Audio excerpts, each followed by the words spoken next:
here right now. There is no other place I'd rather be right here, right now. And then and then the in DJ, the world the DJ transition. from Right here, history. right now, right here, right now. History. What's in the box? What's in the box? What's in the box? What's in the box? What's in the box? How's it going? Yeah. How you feeling?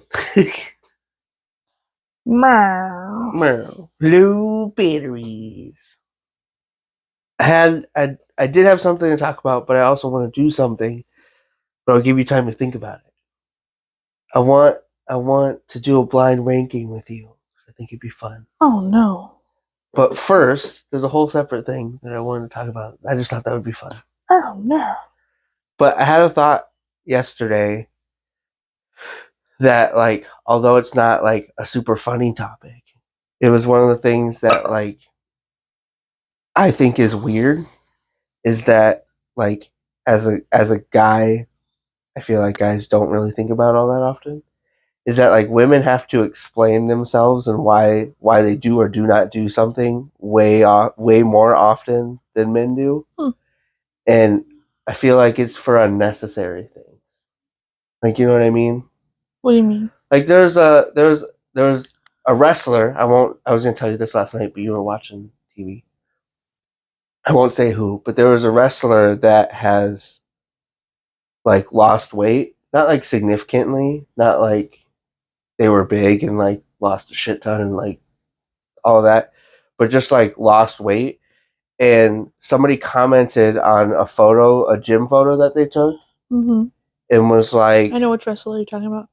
Yeah, and was like, wow, something like how skinny they are or whatever. And she responded with, been fighting a eating disorder, but thanks, or something to that effect. And I was like, I saw that and I was like, that's gross in general. But like, then I was thinking about, like, why does that need to be explained? Like, why, like, you know what I mean? Like, if a guy did that, like, if a guy, for example, like a guy like Jelly Roll, who's 500 some pounds and loses 200 of that in a year, nobody's like, oh my God, he's anorexic. He must have an eating disorder.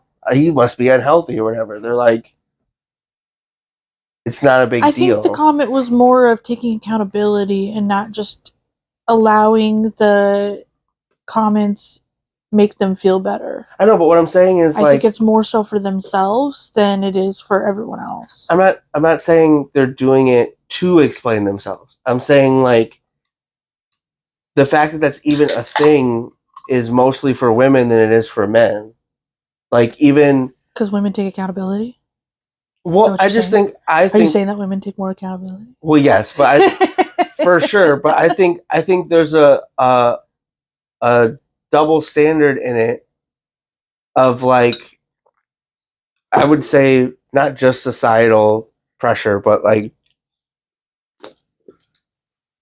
there's an idea that men are inherently like stupid and dumb. So when like men do things, we don't have to explain. We feel like we don't have to explain it because like everybody is just like, yeah, that's just what guys do. That's just how men work. But I'll give a different example, like the idea that a guy can go and fuck a whole bunch of girls, and that's just a guy being a guy. Like, that's just fine. He doesn't need to explain that. There's nobody like, oh my God, that guy's a whore, or don't date them because they've been around with all these people or whatever. There's none of that. Whereas with a girl, it's the complete opposite. Well, there is that sometimes. We just don't say it out loud to your faces. I'm saying like if like a group of us girls know that this guy's a man whore, and the girl that we're hanging out with is like, oh, I like him. We're like, well, but if you're looking for a fast thing, then go ahead. But amongst that, though, it's not like, you know what I mean? It's not out loud. It's not like, you're a whore. Yeah, it's not like from across the street. Yeah, it's not like the inherent belief that you can say that to like that it is with women. You know what I mean? Yeah, men can brag about it. Whereas if women brag about it, they get called names immediately. Yeah. Or even, and me and you have talked about this, even the thought of like a woman talking more sexual, like guys, like I said, the dynamic that like guys can talk outwardly to anybody about sex, make comments, make sexual innuendos, whatever, talk about their sexual experiences.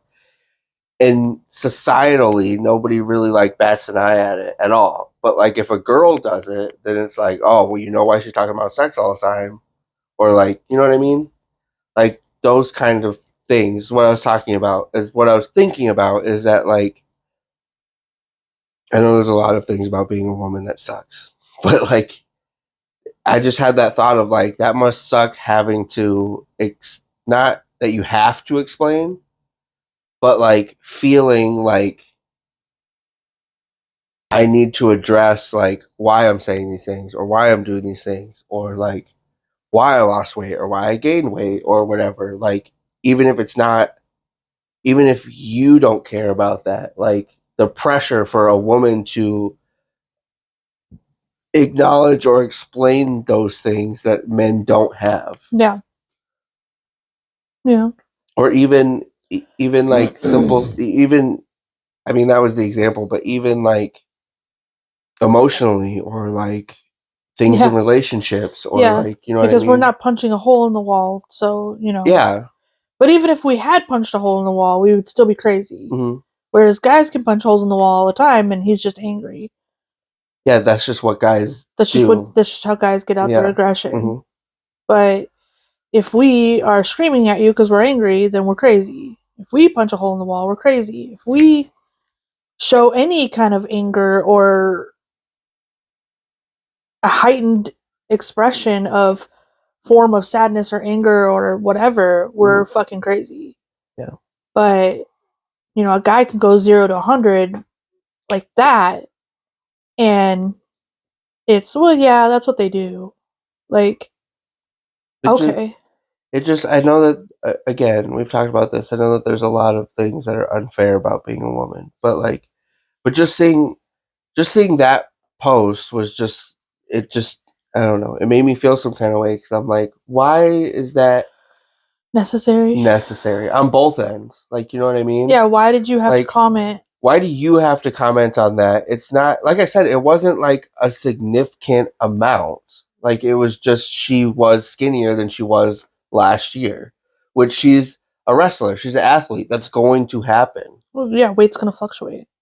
But like but then like her response, which I think her response was good, but then her response at all is what made me like I understand that you're just doing this, but like the fact that women have to do this for it to like stop. Like, you know what I mean? Like the fact that women have to give a reason why something happens for people to be like, "Oh, okay, I didn't know." Like, well, but why do you need that? Why do you Why need to is it? know? Yeah, why do you need to know? I Why think can't it you just just comes not be an with, asshole? and it sucks and it is stupid, but I think it comes with putting yourself in the spotlight. Like, you're putting yourself out there. It's just like influencers. You're putting yourself onto the internet. You're gonna have, it doesn't matter. You're gonna have people who ask questions. You're gonna have people who want to know things. And you can make the choice to answer or not. But if you're wanting to continue the publicity Hmm. and the being out there, you're gonna have You to kind of have to respond. play the You game. have to respond. Yeah, You have to, like, do something. Yeah. Do you feel like? And we kind of talked about this earlier in the week, but do you feel like there's a double standard for um how people like communicate with like inside relationships, like as far as women and men go? what do you mean? I would okay. Like for example, like when if something happens in your relationship, Mm-hmm. let's say like I'll go to an extreme, but it can be anything in between. But like let's say that like either there's a death in the family or like somebody knows that you guys are having issues or like something like that.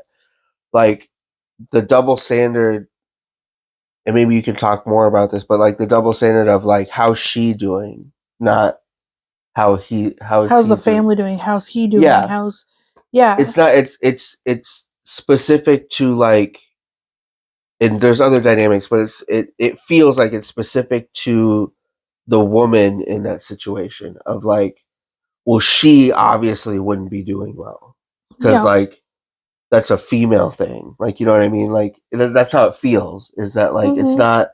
it's not like Not a necessarily that it's a female thing, but men are.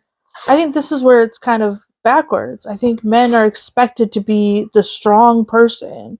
They're expected to be the leader or expected to be whatever. mhm, Or, like, even in our situation, I kind of wonder if some people don't ask how you are because you're just the stepdad. mhm.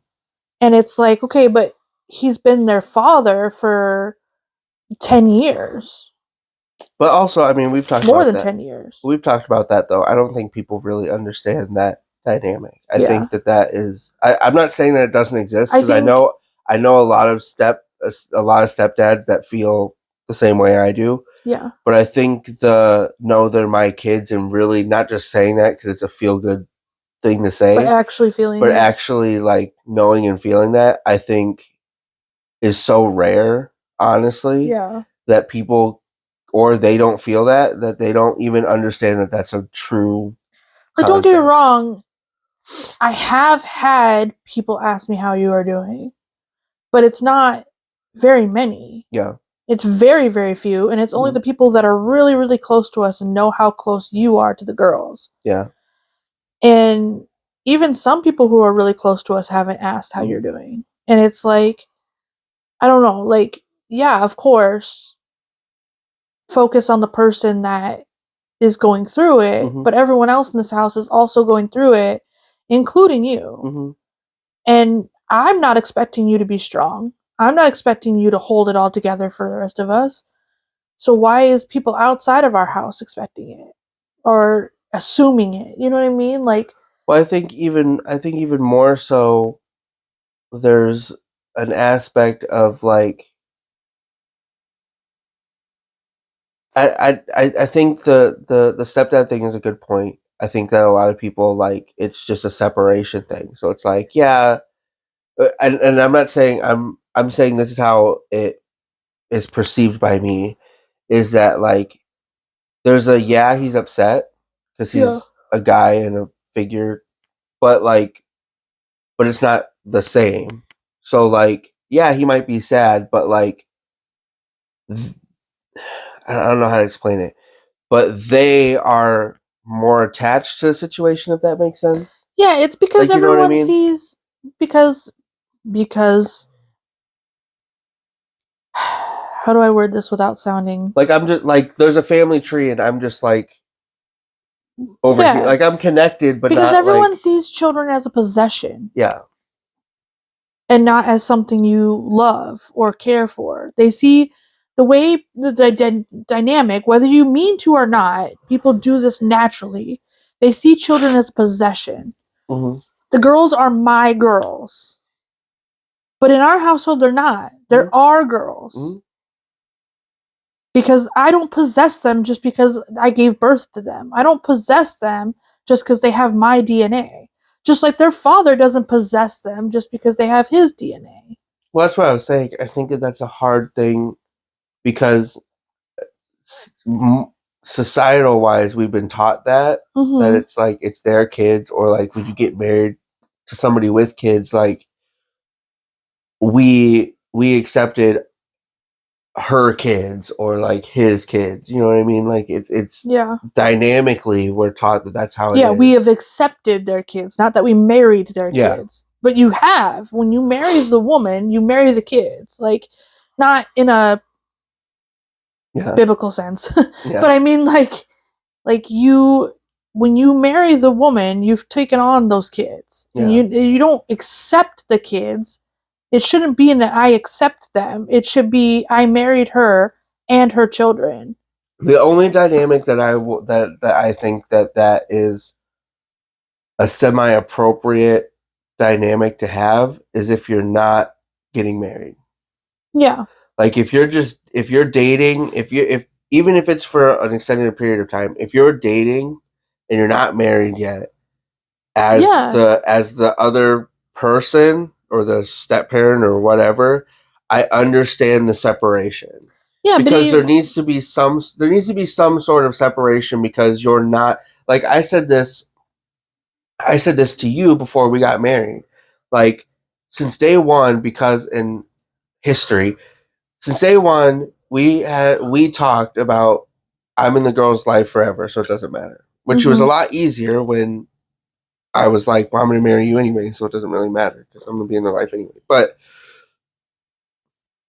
the point being is that like before we got married, there was, and I told you this, it was on purpose, is that there was a separation. Not my separation of love for the girls, but there was a separation of like I can be that parental figure, but your mom still has the say of like what goes Yeah. on. Yeah. Because there is dynamics. There is another Yeah, parent no, of involved. There course. is like you know what I mean? But like when you get married, that is supposed to, and I know a lot of people like don't get this, but that is supposed to be a commitment of like this is for the rest of our lives. You know what I mean? Yeah.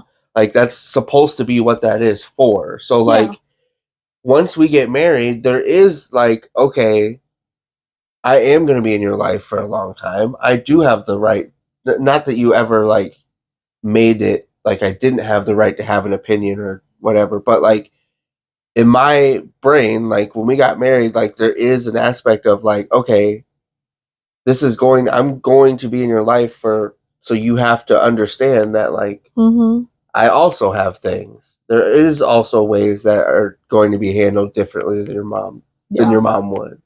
You know what I mean? Yeah. And with the other dynamic with the other parent, especially with the girls, for me, there was a thing of like, okay, you can't tell me I can't do this anymore.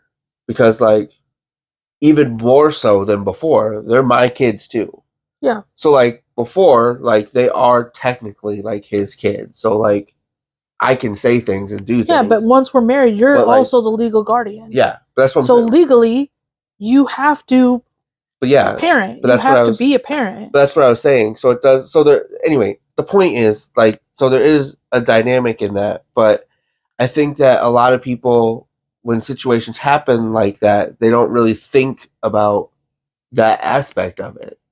They just think about like what didn't happen it didn't happen to him. So like Yeah. that's a and going back to the male and female dynamic, I feel like there's an underlining, whether it's conscious or not, there's an underlying thought of like, well, that's the mom's responsibility to deal with.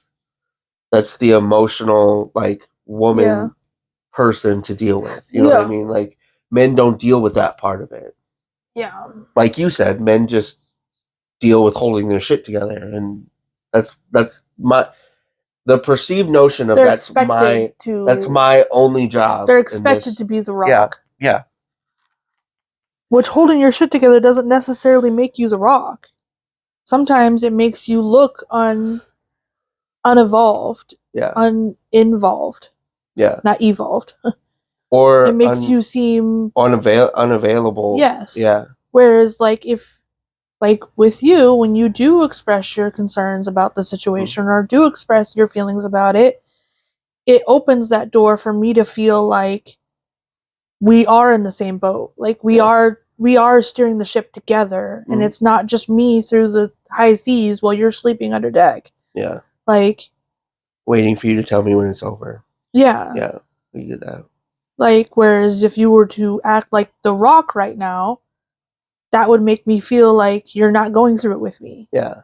That I'm just going through it and you're just here to be Or it's here. not. And there's a dynamic to the girls too of that as well. Like, and luckily both the girls like understand and get it, and like I've been in their life long enough where they know the difference. But like, there's even an aspect to that of like it.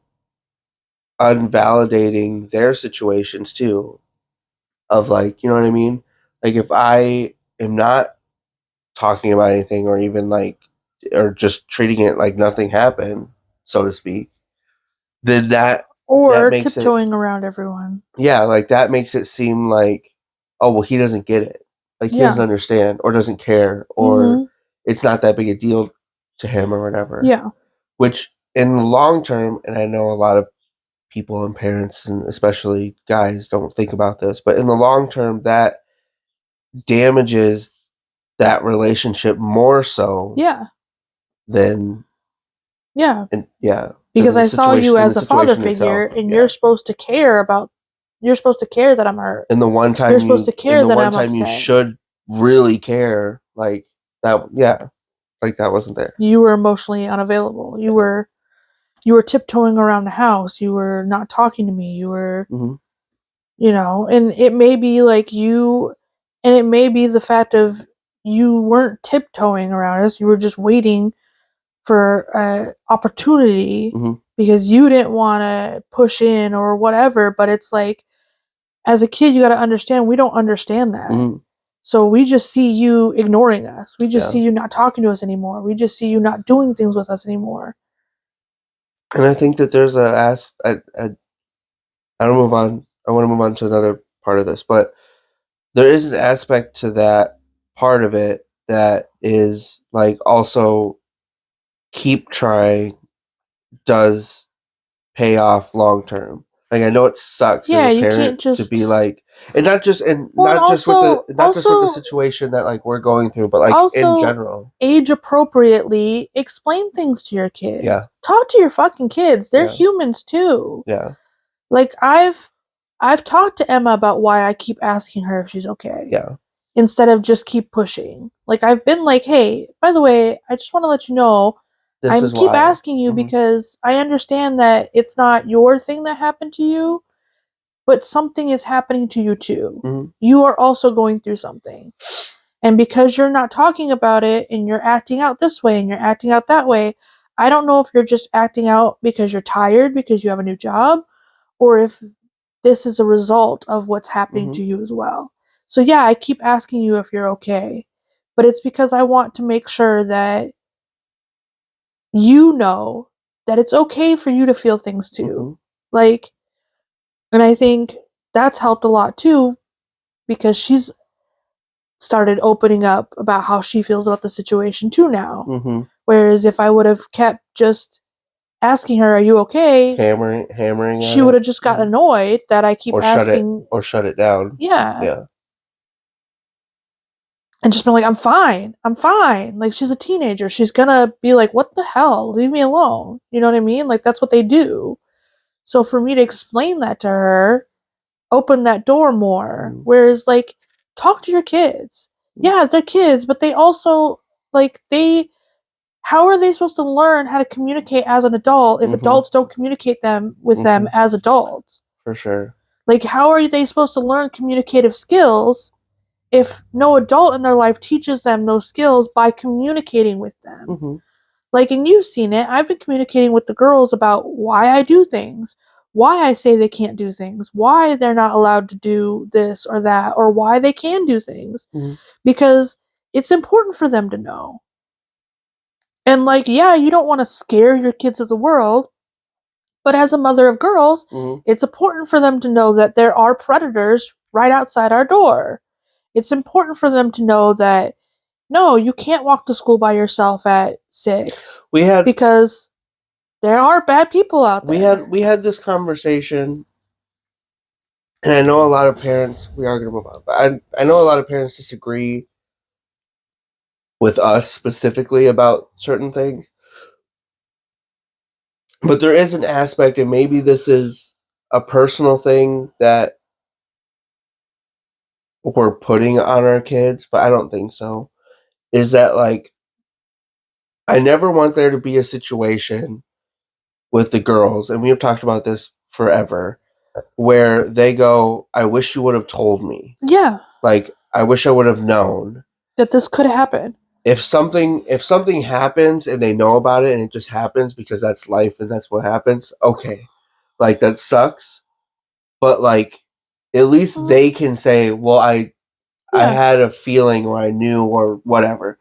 I never want to put the girls, and even Wyatt for that matter, I never want to Yeah. put my kids in a situation where something happens to them and they come back to me and be like, why didn't you tell me?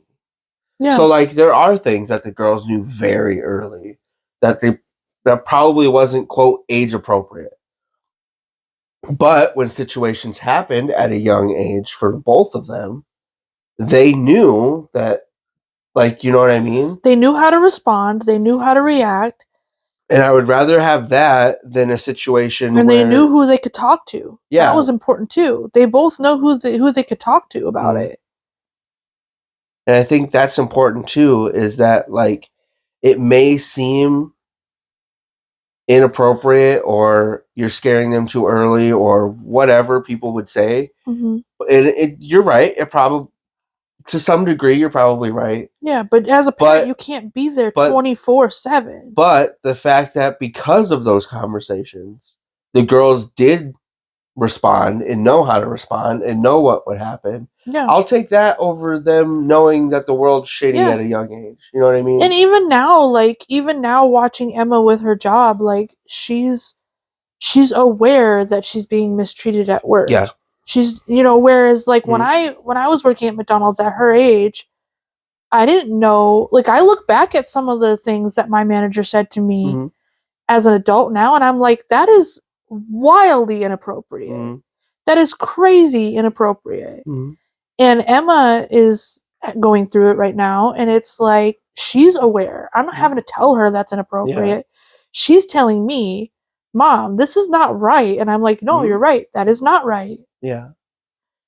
And she's fighting back. She's telling them no. She's advocating for herself, which is something that I didn't do because I didn't know that. You could. I didn't know that's how the Mhm. work world worked. I didn't know they could tell me who I could and couldn't hang out with. I didn't know they could, Yeah. you know, I didn't know I didn't know anything about um the Handbook. handbook Yeah. and like policies and anything like Mhm. that. Like I trusted what I was told by my managers. Mhm. If my manager told me this is a policy, I trusted that The they adult. weren't Yeah. lying to me, Mhm. that was the policy. And obviously as you get older, you learn things, you learn about like work laws and stuff, like, and you realize, oh wow, that was wildly inappropriate. That was, and I think a lot of the conversations, that we've had with the girls over the years have helped navigate them in a way to where even right now Emma's being able to advocate for herself in a real world situation, in an adult situation, Mhm. as a child still. Yeah. And I think that's Mhm. wonderful. Like, and we've seen it with them with the schools too, where they advocate for themselves with the schools. Mhm. Now, does it always work out for them? No, because it is a Well, power play situation. what So, in the same regard, I mean, and we've talked because a about, lot of adults and a lot of authority see it as I'm the adult, you're the child, you do as I say. yeah, So even when they do advocate for themselves, it's not seen as disrespected. advocating for themselves. It's seen as disrespect and But whatever. also the same thing is that, like, does it suck? Is it annoying getting phone calls or whatever? But I've said this for years, is that I would rather, looking at the big picture, I would rather have kids that stand up for themselves and don't just take it, regardless of whether they're in the right or not in the moment. Yeah, I would rather have kids that have the ability or the confidence, or whatever word you want to put to it, to stand up for themselves when they feel wronged, than kids that sit there and take it yeah. at every Well, and aspect. You also know what I mean? helping teach your kids how to stand up for themselves in certain Yeah. situations. Like, yeah, if you're standing up for yourself around your peers, you can say whatever you want to say to stand up for yourself. But if you're standing up for yourself around a teacher, you got to put on your customer service face. I You got to think that write that your was. professional I was gonna emails. say. I think that would, and even Emma says that now. I think that that was the hardest thing for Emma to learn, Is that you and can't. and that she did learn Yeah. is that, like, You can if still you stand up for yourself, if but you you have to do it in a scream professional way. if you scream and swear at a teacher, they don't hear what you're saying. No, they just They hear you hear the screaming swear. and They hear the swearing. swear words. If you The tell blatant them disrespect. if you tell them clearly why you're upset, why you don't believe what they're saying, and why you're angry, they have to hear that part. It's not filtered by swear words or yelling. Yeah. And that took her a long, because that's not who she is, and so that took her a long time. But she's even said it since then that, like, in those situations, it has helped her, because then if it escalates, which there was a situation with a teacher where it escalated and she was using all of the right ways to communicate, she was able to go to the principal and talk about the situation and be And like, be I like, tried this is this, how I I dealt tried with this, it, I and it tried still this. turned out this way. And it worked out for her Where better. that teacher was in the wrong Yeah. because Emma did the right things. Mhm. Yeah. Anyway, I wanna switch and then switch. There was another thing that I was thinking about yesterday, or not yesterday, a couple days ago, and I just thought it was an interesting dynamic to think about, because we have talked kind of about this in as far as relationships goes, but I know that there's a lot of other things that it entails. But, like, people asking questions that they don't really want the answers to. And for example, like, there's two different examples, but for example of, like, when people ask, "How are you doing?" Mm-hmm. I don't think most people are asking because they want an answer. They're just asking to be nice. You know what I mean? So like there's that They're part. asking because it's a conversation starter. Yeah. So there's, like, you know what I heard? Okay, you know what I heard a few months ago that I was like, I kind of like, and I've actually been starting to like do it because I'm like, okay, I want to see if this is true. Mhm. Is people ask you questions that they want to be asked. So when someone asks you, how are you doing? It's because they want you to ask They them want how somebody they're to ask doing. them. Yeah. Because they want to talk about what's going on in their life. So when someone asks you, like, how are the kids? They're thinking about something about their kids and they Mhm. want to be asked how their kids are. And so, like, I've been actually kind of doing that, whereas, like, someone, where, like, before, depending on whether I'm busy or not, like, yeah, normally the courtesy is to be like, I'm doing good, how are you? But sometimes you're just like, oh, I'm doing good, I have to go though. Mhm. Like, but I've been, like, making sure my answer is a quick answer, Mhm. and then, how are you doing? What's going on with you? Like, and I've kind of noticed that it seems to be pretty true. It seems to be pretty true that, because normally that's when people are like, well, Yeah. this, and I'm like, oh, all right. I mean, yeah, there is a lot of people who just say it in a courtesy way of like, hey, how are you doing? Like, but like the other questions that aren't quite how are you doing, I've noticed are very, it seems to be true that they are like, it's what Wanting. they Yeah. want to be asked. They want someone to ask them. So there's, like, an aspect of that, of, like, just that people, like, generally ask questions that they're not really looking for an answer Yeah. for. But then there's an aspect to that, like, relationship wise, and not just, like, romantic relationships, like friendships or whatever, where I feel like people ask questions that they're really not wanting an answer to, in a sense of, like, the biggest example for me is in a relationship when a guy or a girl is like, well, just tell me the truth.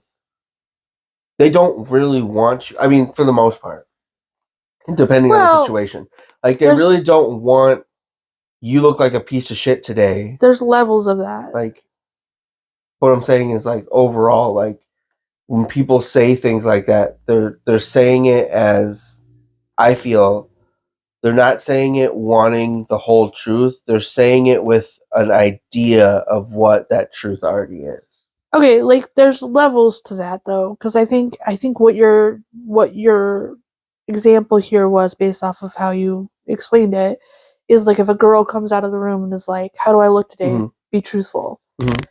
And it's like there is like layers to that because like yeah, of course you don't want to go around town looking like shit. Yeah. That's why you're asking, Mm-hmm. and you already kind of feel some kind of way about your outfit. That's why you're asking. Mm-hmm. But you also don't really want to hear your boyfriend say that you look like shit. Yeah. I know. That's what I'm saying. That's what I'm saying. And so like I think, but also this comes communication and like learning how to communicate with people is I think the better answer to that as the guy is, well, I never think you look like shit, but yes, the outfit does kind of look a little Mm-hmm. strange on you, or that shirt looks a little too big for you, or whatever. Mm-hmm.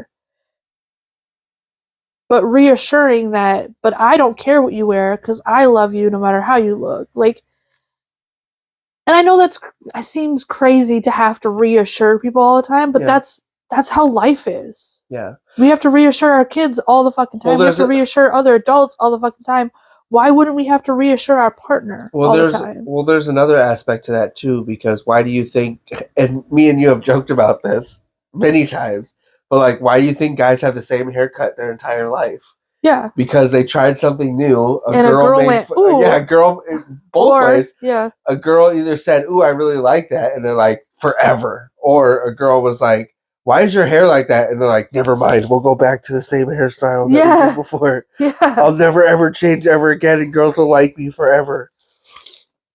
But like, sorry, but like what I was saying in the relationship context is, well, for that, I think a good thing that we have is the communication of like, I have always told you that I'm very honest with you, which isn't, I assume, which isn't always fun, but like we have, and I have done that to you because I do think that you're pretty in all forms of you, but like there have been times where you've been like, "How do I look?" And I've been like, I don't think You're not killing it. I don't think that looks nice. I don't think that's right. Like there's even times where like your makeup just wasn't the right color for the way your skin was at the time. Not that it wasn't like, you know what I mean? So it made the rest of what you had going on like just not look good. And like there have been times where I've done that where you've been like, "Well, how do I look?" And I've been like, "Man, like not good." But like going back to what you're saying, but it always comes back to like, I still find you attractive. I still think you're pretty. It's just like this specific thing just isn't But doing I it right think the now. other layer to that is like if a girl or a guy is like, "Are you cheating on me?" and you know the truth, like we do want the truth because it's important. Like you not lying to us is extremely important. But of course we don't want to know that you're cheating on us either. Yeah. Like of course we don't want to be told that you're cheating on Mm-hmm. us. So like yeah, we don't want the truth, but we also need the truth. Yeah. It's not wanting, it's a need. You need the truth at that time. Is there an aspect, because the cheating thing goes more your side than it does my side, but is there an aspect to that of like where you legitimately don't want to know? Like it's not like it would suck to know or whatever. Like you legitimately are like, I don't even care, and I don't even want to know, because knowing would suck more than me just thinking that this like. I never wanted to not know. I didn't want to know details. I don't care who it was. I don't care where it was. I don't care why it was. I don't want to fucking know that shit. Mm-hmm.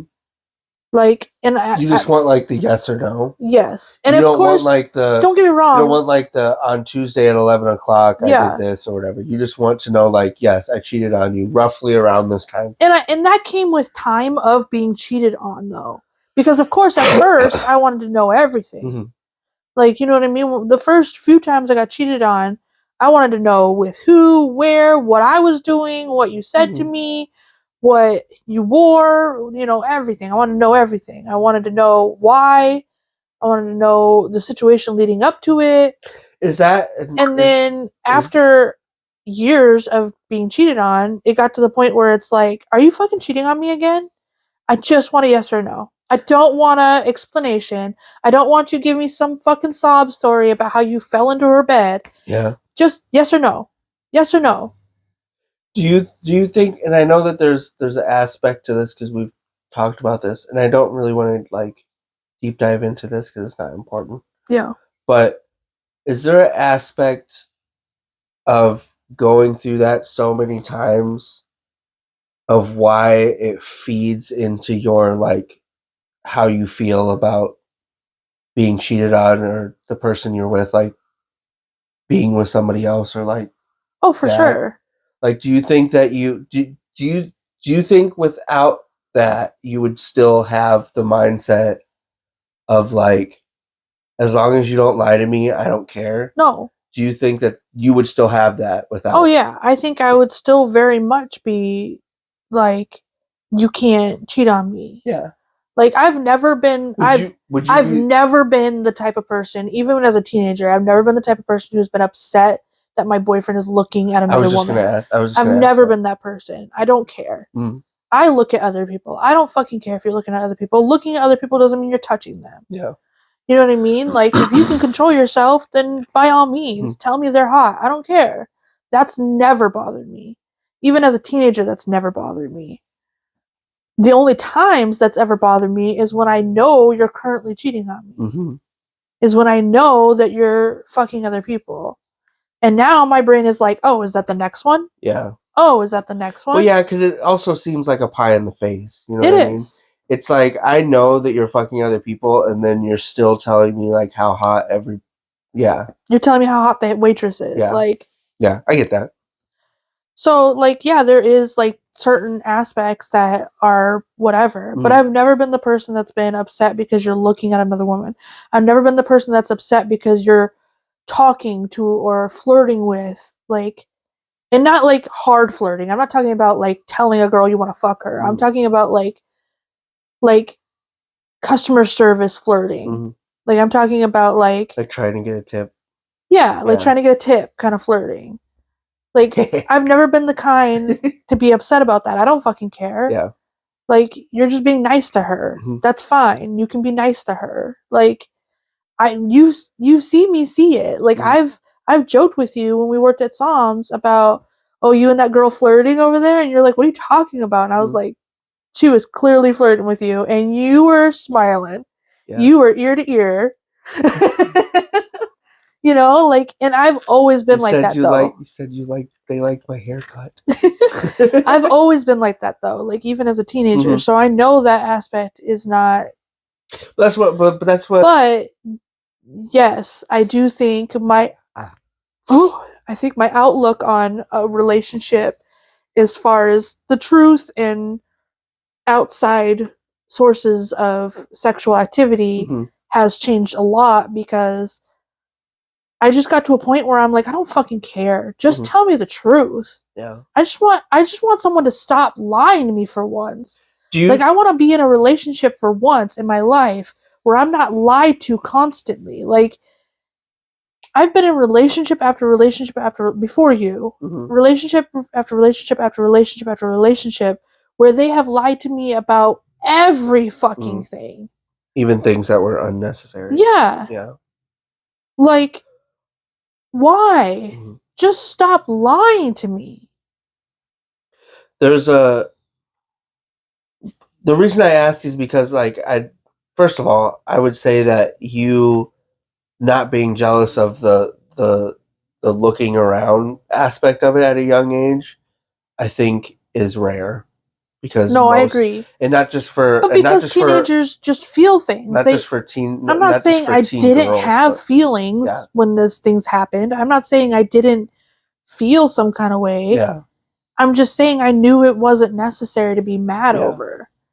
But the reason why I ask is because obviously that was a rhetorical question. I know that it influences how you feel about it. But my point in thought was that I feel like because you already had that at a young age, I have a feeling, or I would think that the evolved version of you would have gotten to the same, maybe not in a, I don't want to say in a bitter way, but maybe not in a, Well, I just don't want to be lied to well, sort of way. But I think the way I with feel that about it, I feel understanding, like I am jaded. I feel like yeah, I am jaded to cheating to the point where it's like, I don't fucking care if you feel like you need to get something from outside the relationship. Just tell me. mm-hmm. Just tell me. But in the aspect of like really wanting to know the answer and not wanting to know the answer, do you honestly feel like that would work in practice, or is that just like not this is gonna sound mean, not in like a shutdown way of like whatever, just go do something, just go do that. I just don't want to be lied to, whatever. Like as a shutdown, like I just don't want to do this anymore, sort of thing. Do you think for you personally, it would actually in practice like be, I wouldn't say better, but like I think the problem is that there's so many what ifs to that, yeah, because like, of course, like, the main reason why human beings don't like being cheated on mm-hmm. is because it's, what if that person's better? Mm-hmm. What if you go to that person? What if you leave me for that Mm-hmm. person? What if, you know what I mean? And those what ifs are what gets you jealous and what gets you angry and what gets you, and like, it would be a dynamic, it would be a different dynamic, because it would be, you have to reassure, it would be a conversation. Mm-hmm. You have to reassure me that this is not a thing, and that it's not going to become a thing. You know what I mean? Mm-hmm. Like, and knowing you for who you are, I think it would be a little harder with you for me to be reassured, Mm-hmm. because I know, like, I know with you, you can't just go have willy nilly sex with random people. So I know that there would be an emotional attachment for There would you. be something, Yeah. yeah. And I think that would be scary for me. But not in a way of like, you can't do this because I'm scared. Mm-hmm. But it would have to be a conversation of like, okay, but this is how I feel about it. And I understand that this is what you want to do. And I'm not going to stop you from doing what you want to do. I just want you to be aware of the emotional take it's going to take on me and this other person that you're involving into the situation.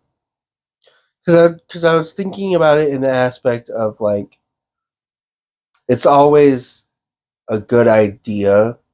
A lot of people have good ideas of like all the way around, like parenting, relationship, whatever.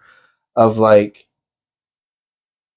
I would do this, or like this situation would happen, or like if this situation happened, this is how I Yeah, react, yeah, or yeah. whatever. It's just like the But whole like, parenting but of like, nobody I'm not gonna let my kid eat red dye, but then when more you have a kid, you're like, what the fuck ever.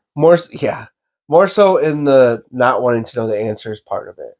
Like even in parenting, like we have the idea of like I'm going to talk to my kids about everything, and they're going to be able to tell me everything. But then your Yeah, but kid when tells your you kid something, actually tells you about having sex, you're like, I really don't want to hear this. yeah, or even other things where you're like, I don't need you to tell me this. Yeah, yeah, But like there's yeah. When your kid is like, oh, and I was at this party and everybody was doing weed, and I'm like, okay, we're done. yeah, stop. You don't need to incriminate me. I don't need to be a part of this. The party already happened. You're already home. I didn't need to know that that's what happened. Glad you had fun. Anyway, but like there's an aspect, which is why I was asking about that. There's an aspect to that sort of situation too, of like it's a well and good idea, and not that I'm saying that this is what it is for you, but I'm saying like in general, it's a well and good idea to be like as a defense mechanism to be like whatever, as long as you tell me the truth, it's not a big deal. Yeah. But then it's totally different in practice because there's a lot of other things in play. You know what I mean? Yeah. Like as a thought, Well, but also, it's easy. As a thought, you can be like, yeah, this is exactly how I would feel about it. I might be upset, but this is how I react to it. But this is really what I want. But then, like in practice, there's a lot of other things tied into that. Well, also, you don't really know until it happens Yeah. either. And again, that can just be a conversation of, I thought I was going to be okay with this. You went and did it. I realized I'm not okay with this. And it makes me feel some kind of I way. heard there was a funny story. Nikki Glazer was talking about um, her and her boyfriend or whatever, Mm-hmm. or fiance, whatever, and about how that was one of the things that she talked about, which it's a really funny. I'll shorten it, but it's a really funny story about how like they started talking about his past hookups or whatever when they got together, and it would turn her on. And then she's like, with us being together so long, like he ran out of stories. Like he would tell stories, and I'd be like, "Yeah, I heard this one," and I stopped getting that feeling of being like turned on or whatever. And she's like, "So I had the thought of like, well, he should go out and get more stories." And he's like, and she's like, so we talked about it, and like they were joking. They're like, what was that conversation like, or whatever. And that's the dynamic that they have now. But like, she's like, I don't want to like be involved. Like, I don't want to sit in the corner. I don't want to like see. But like, you telling me like recapping like what happened and what happened. And she's like, and it's not even like the sex part. It's literally like it can be like them talking at a bar and like The just build seeing up. that like him explaining like yeah, and she giggled when I said this thing and like stuff like that. And they were like, well, how did that conversation go? And she's like it was literally like I want you to be the best form of yourself going into the situation. And she's like, but also I had a lot of anxiety about like how that would make the girl feel. She's like, so there was like, you have to let her know that I exist. Yeah. You can't make her feel bad for like if she doesn't want to do anything or if she does want to do something. You have to wear like these certain clothes that I pick out for you because that's what you look best in. So like presentably wise, like you have to be the best version of yourself. Okay. And like This is a lot. and so like I was listening to that and I was like and that's so funny because like I said, like in practice, like in thought, like it's a good idea, but like in practice, like there are a lot of other like things about it. You know what I mean? Like even something as simple as like me and you talking about that, like in practice, there's a lot of other mental dynamics Yeah.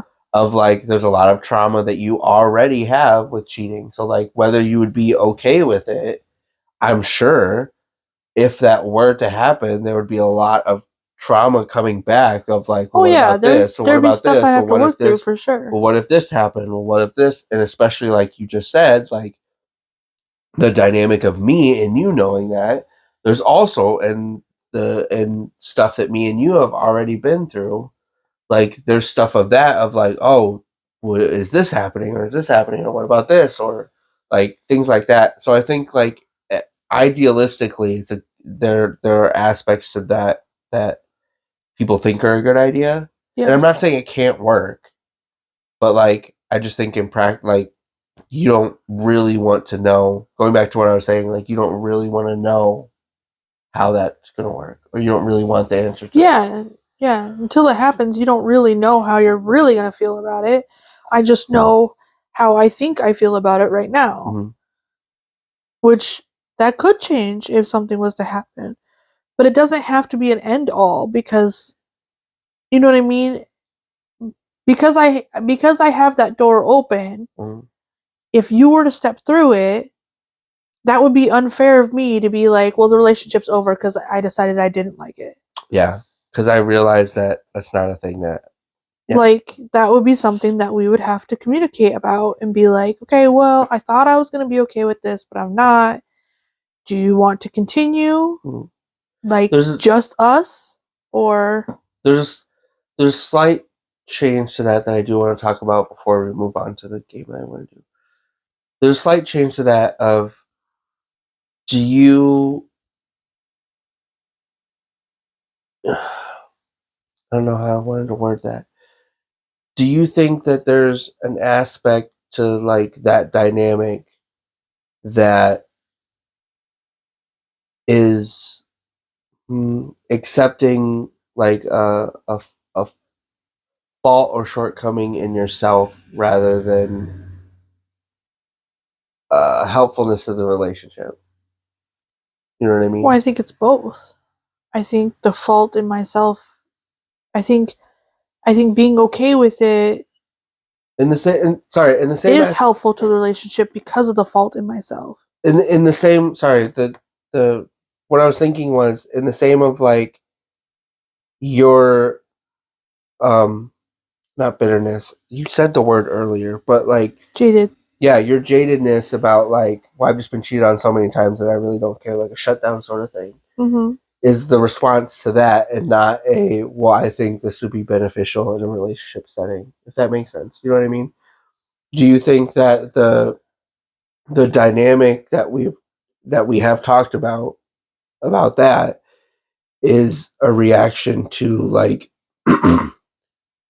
your sex drive and stuff like that, or do you think it's a shutdown reaction of like, I think this would be beneficial versus like, well, I can't do anything about it, so obviously this is what would have to happen? I don't know. Again, like I said, it had to be a conversation. But I think if it was something that if it was something that I wasn't providing, that you are showing need in, why wouldn't I?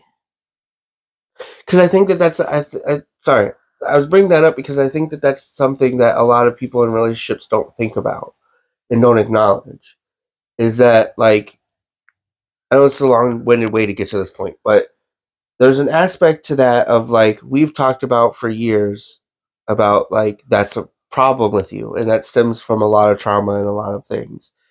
So like, it's not intentional. It's not like you don't find me attractive, or you're not like Yeah. feeling invigorated in the relationship, or whatever the case, normal cases for that would be. It stems from a lot of trauma and a lot of things that like just make it very difficult for them. But you have acknowledged of like, that's not your fault.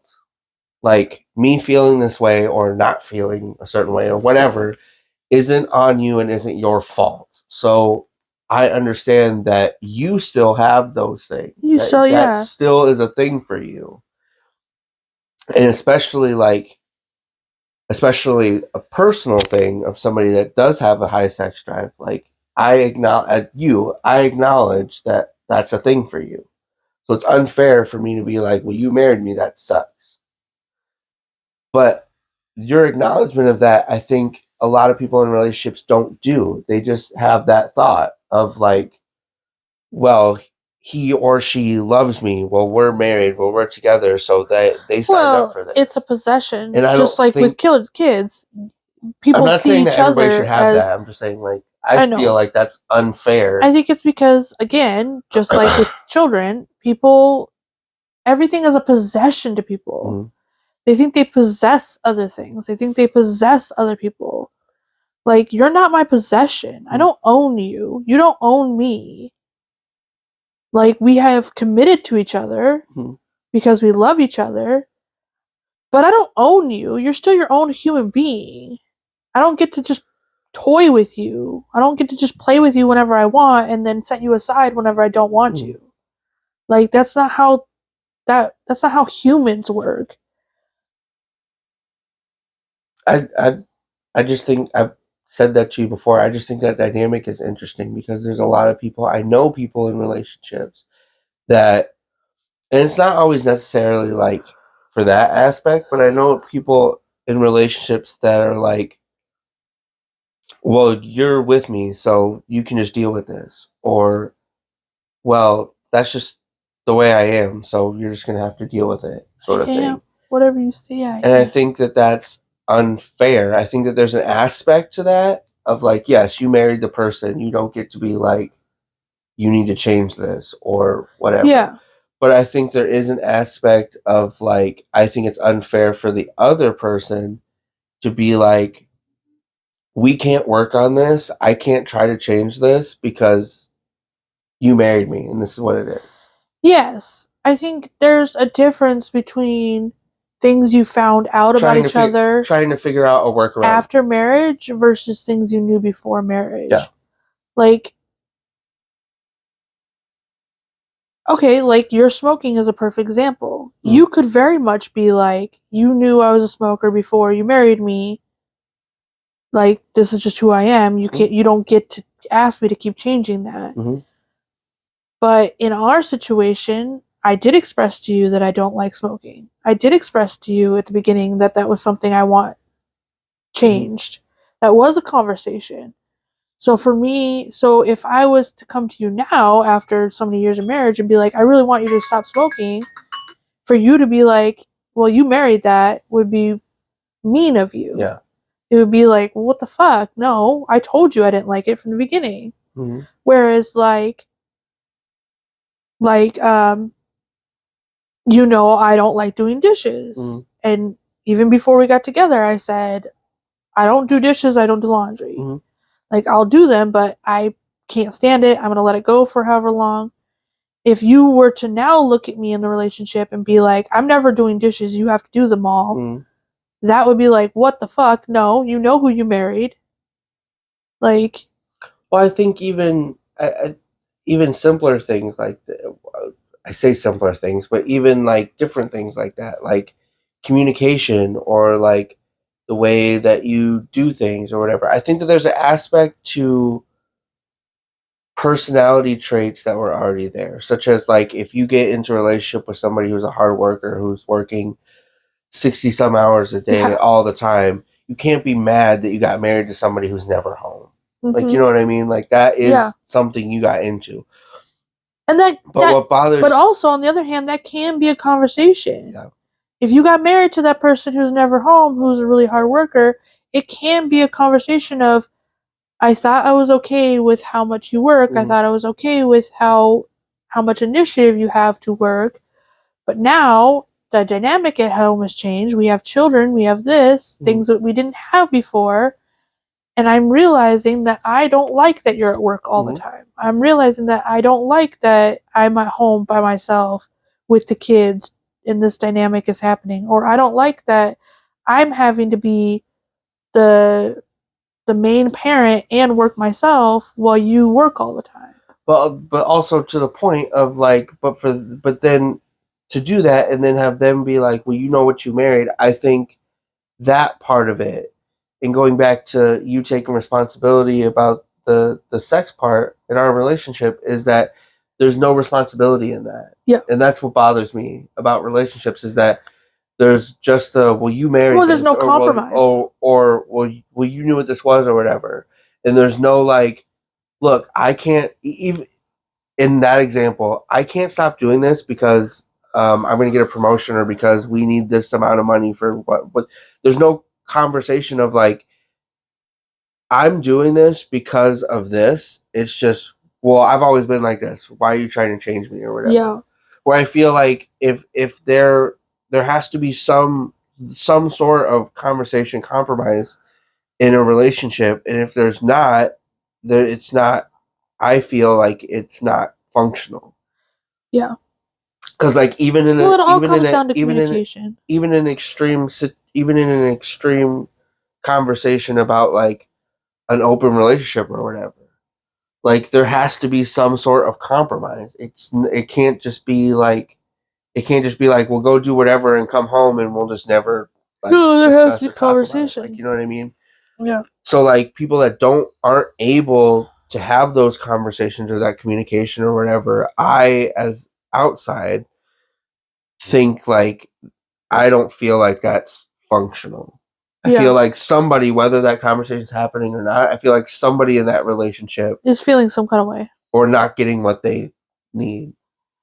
I think, yeah, and I think it all comes down to communication because there's a difference between, okay, so like the kind of dynamic I would have had in a previous relationship of, back to the example of the worker, is the wife goes to him and like is angry and is like, he's like, what's wrong with you? And she's like, you're never here, you're always at work.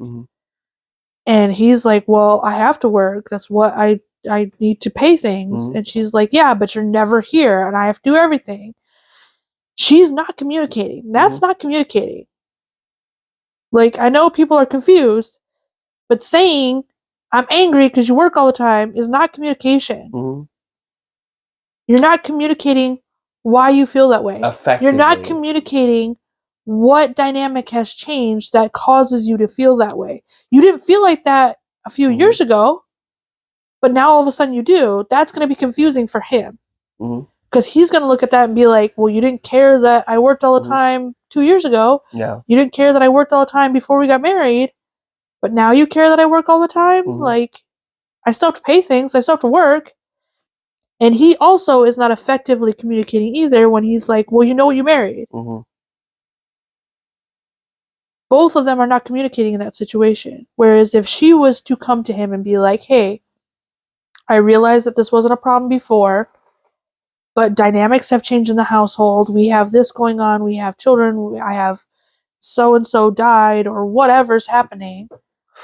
Yeah. I need you to be home a little bit more right now. Or I need you to step up at home when you are home a little bit more to make me feel like I have a second person in this. And again, going back to his side, if he was just to be like, well, I can't do that. You know, I have to work. You know, you married. That's not compromise. That's not communication. She communicated with you. You're not communicating back. You know, you're just shutting her down. So I want to play a game. Oh? Yeah. Because I think it's going to be really funny. You started this whole thing saying we're going to play a game, but you're going to wait so you can give me time to think about it. But then you didn't tell me what we were doing so I could think about it. I know. I'm sorry. Okay. We're going to do a blind rank of your life events. Of your major life events. What do you mean? So, I'm going to give you life events, and you have to put them in order 1 through 5, but you can't change them. And you can't know what's coming next until I say it. I don't like these. I like it because I think it's fun. Okay. So this is Cheryl major life events. Okay. I'm going to give you an easy one. 1 through 5. Okay. Your children being born. I'm going to go all 3. I'm going to loop them all together. 1. Why? What do you mean, why? Because they're my children. No, I get that. I'm just saying, like, yeah. Because I don't know. Most importance. Because it wouldn't. Because it doesn't matter. And like, because my whole life is irrelevant without them. No. But because it doesn't matter the situation that was happening at the time, or the age I was, or the dynamic of the relationship I was in when they were born. That day was the best day. That moment of being able to hold my child was the best moment. Oh, that's nice. So it doesn't matter how shitty the day was. It doesn't matter how shitty the relationship I was in. It doesn't matter that I was 18 having a baby. It doesn't matter that I was 30 and I was dying, vomiting every day, bile every day for 9 while months. having a baby. The moment I got to touch my baby was the best moment I can possibly think of. So there are other life events. Just remember that. Yeah, I hear you. Getting your first job. 5. I fucking hate work. I hated work then. Do you hate work in the sense of like hate working, or you hate the idea of like having to work to get things? That. I hate that we have to work for everything we want.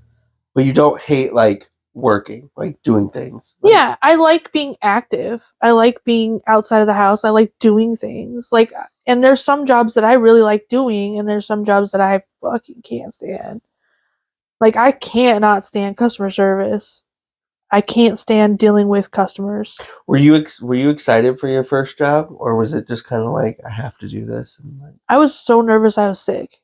Well, yeah, you get like that at every Yeah, job. I know. But I'm saying like, was it an exciting thing of like I get my first new job and I can get my own money and whatever, or was it just kind of like I think it was exciting because of the money part. I wasn't excited. I was I was an only child, so I grew up listening to adults my whole life. I was very realistic at how the real world was coming and how it was going to suck.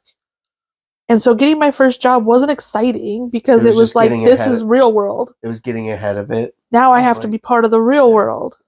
It was excited because I had my own money and I had my own freedom to make that own money. Next one is moving to Wisconsin. You have we'll give 2, it 3. 3, and 4. We'll give it 3. 3? I know that you've said this, but like in a short form, like how important, obviously the things coming after that, but like how important is that now looking back on it with everything else that happened? Even without looking back at it, that was one of the most important decisions I've ever made for me and the girls. Like, even without looking forward to what happened after, just that decision, moving, period. Moving out of Nevada, moving away from my relationship, moving away from my situation, like, that was the most important thing I could have done. And I knew it at the time. It wasn't like, I'm just doing this to run away from things. I knew how important that decision was. I was going to ask the moment I made it. I was going to ask you, was there an inherent, not to get like a spiritual way about it, but like, was there an inherent like compass point of like when you made that decision, like your body was like, yes. Yeah, because, literally. Because like there's a lot of decisions that we make that are like, I don't know how this is going to work out or whatever, but there are decisions, I know at least for me, that like when you make them, your soul and body are like, no, we're like, this is a good idea. That's how the Wisconsin move was for me. It was like everything else in your life, you make a decision, but you're questioning one back and forth. You're weighing the options. Even if you know you're going to do it anyways, you're still weighing all the negatives. I didn't even weigh the negatives of moving to Wisconsin. It was, this needs to happen. This is the only way that I'm going to survive. And it wasn't, well, what if this ruins my relationship? What if this causes this? What if it, like, I didn't care. I knew it was important for me and the girls. I knew that it needed to be done. And so it was like, even if I knew, because I knew I was moving here with nowhere to go. And I still knew that this was more important than staying somewhere where nothing is happening for me. Like, I'm just playing, it was insanity. I was just doing the same thing over and over, expecting different results. And I knew that I needed to break out of that. And that was the only door I saw that had opened for me, that I was like, I have to take it. The first time you watched wrestling? I'm just kidding. That's not one. That was one that I thought of. Okay. That was one that I thought of yesterday that I was like, that would be funny. Fuck, no, I forgot the other one. Okay, well, I do remember one. But us getting married. 2. 2? Out of all of them? Yeah. Even more important than moving to Wisconsin? Yeah. Why? Because you're my person. No, what do you mean why? No, I'm not saying. I don't understand. No. I'm not asking. I'm not saying why is it like. That's a shitty answer. I'm saying why is that like more important than like moving to Wisconsin? I don't know, because you're my person. So like finding that. Yeah. Was there, in the same aspect of like you moving to Wisconsin, was there like second guess on that, or like maybe I don't know? You didn't ask me what are the most important things that happened in my life. You asked me what are the best things that happened in my life. Sorry. You're right. Okay. Sorry. They're the best things. If it was the most important things that happened in my life, moving to Wisconsin would be number 2. But it's not. It's the best things that happened in my life. Okay. You're right. So it's because of that. It's better than moving to Wisconsin because we. Yeah. Because you're the second best thing that's ever happened to me. Well, that's nice. Sorry, I have kids, No, so it's you'll fine. be first. That's fine. It's fine. I guess. It's fine. It's fine. Whatever. um, The kids are supposed to be number one. They're the future. the future. Um, Without them, our generational lineage doesn't continue. lineage. Lineage. The other one was going to be your relationship with your mom, which obviously now it's number 4, above your first job. Above my first job. Yeah. But I mean, like your relationship dynamic with your mom, like how that's gotten better over the years. I don't know. I think I might switch that with Wisconsin. Why would that be? Had I've known previously. We can't. 'Cause that was 4. I know. But as far as like, okay, why? Why would that be a better? I just think. I mean, me and my mom have always had a good relationship. Like, I don't think we've ever had a bad relationship. Like, we've gone through bad points in our relationship, but we've never had a fallout. We've never, I've never not wanted to talk to my mom. And, like, yes, over the years, our relationship has grown and gotten better. And I think part of that just comes naturally with age. Like, I think when you're a teenager, you go through that dip of that relationship with your mom. And I think that's natural. I think it's natural, and I think it needs to happen. Otherwise, you don't understand how good that is. I think without that happening, kids aren't going to want to inherently go out into the world. Yeah.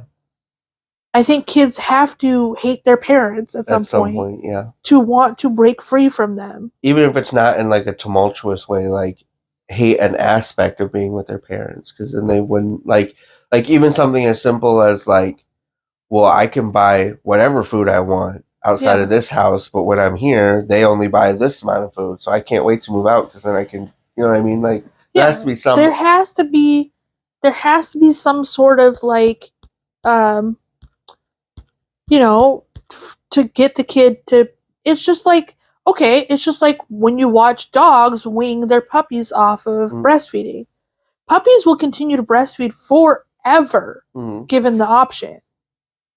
But at some point, the mom dog starts nipping at them when they go to breastfeed. Like, you have to have that conflict to break the tie. Like, it has to happen. So, like, and I think that's part of being a teenager, that happens naturally, of like, the teenager gets to a point where they're like, I don't want to be controlled, I don't want to be under your rules. And as a parent, you have to keep strong of, well, this is the rules. You live in this house. This is how it's going to work. If you can't handle that, then when you're 18, I guess you're going to have to figure that out. Like, and I'm not saying the way our house broke away when I was a teenager was good. But like as far as like the best things that have happened to you wise, do you think that could you put it because you said you would switch it for above moving to Wisconsin? Do you think that your dynamic with your mom, because it's gotten better and the communication has gotten better and she's gotten better, do you I don't know how to word what I'm trying to say. Do you think that's better now? Like, does that make you happy that that dynamic is a lot better now? Well, yeah. Like easier, like I said, I don't know how to describe what I'm saying, what I'm feeling in my head, but like, does it kind of make you relieved in a way of like, she is different, our relationship is different, like, Well, of course. Like, yeah. I mean, I would hate to still have the same dynamic with my mom that we had when I was a teenager. I'd hate to still feel those feelings that I did. Um, or even the same dynamic we had when I was a kid. Like I probably wouldn't talk to my mom if we still had the same dynamic as we did when I was a kid. Like if she still felt that need to have that um power over me, Mm-hmm. I definitely like I'm not that type of person. So no, I wouldn't want a relationship with someone like, and we've seen that with her mother. Mm-hmm. Like I'm not going to stay in a relationship like that. I'm an adult and you're going to treat me like an adult whether you're my mom or not. Like you're going to give me that respect. And if you're not going to, I'm not going to waste the time to Yeah. do this. Yeah. And like because of what my mom has gone through with her mom, I think that makes it easier too for her to realize that like yeah, she's an adult. She's going to want to be treated like an adult. She's going to want to be talked to like an adult. Like she's still my daughter and I can still love her like my daughter and I can still care about her well-being like my daughter and ask her if she's doing things or even like I mean you've seen it, even things where like she thinks I'm not doing the right thing and she's like, "Well, you should be doing this." Mm-hmm. Like in that dynamic, it's okay. She's allowed to do that because she's my mom and that's her Mm-hmm. job is to care about whether I'm doing the right things. Like but it's the dynamic of needing to control the other person that has changed and because I don't live in her household, I'm not under her roof and she doesn't feel the need to continue to control me. Mm-hmm. And so that's where that has grown.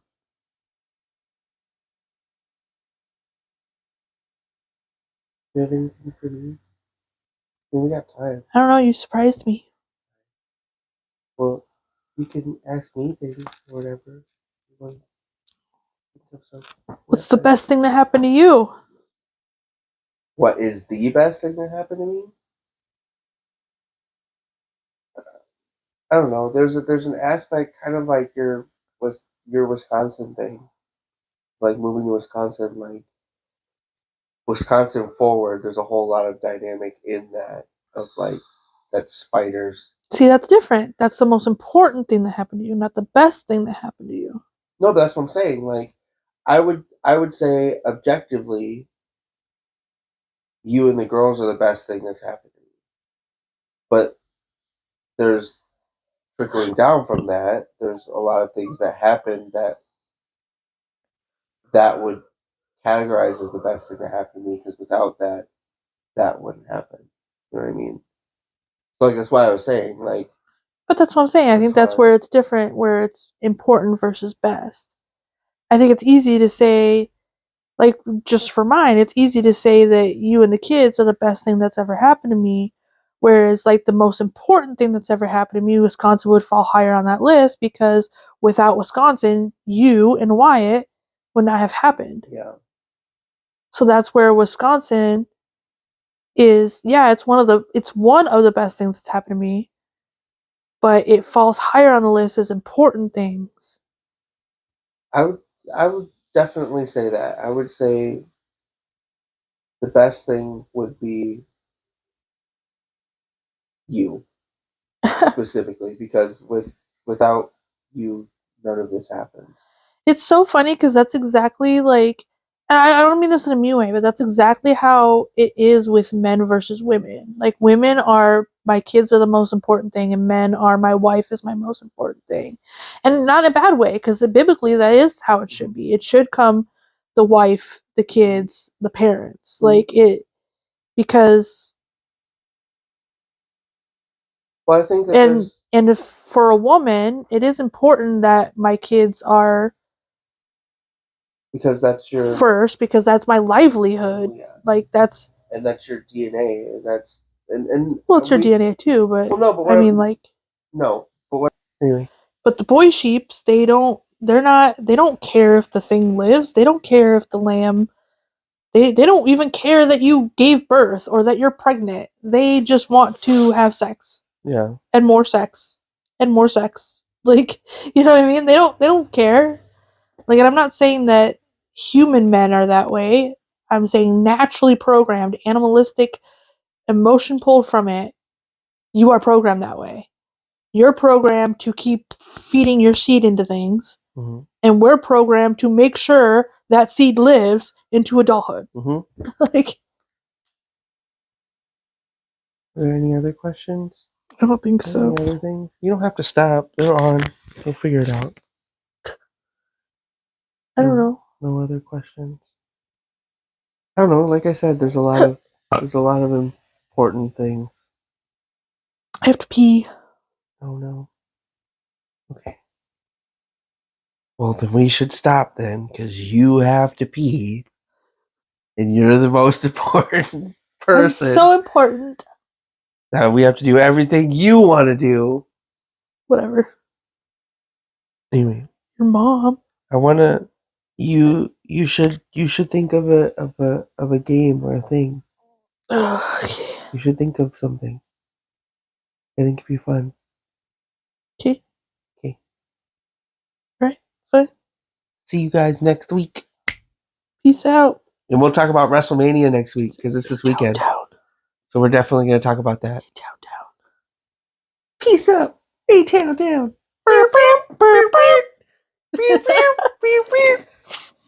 Beans and cornbread. Boop boop. Beans and cornbread.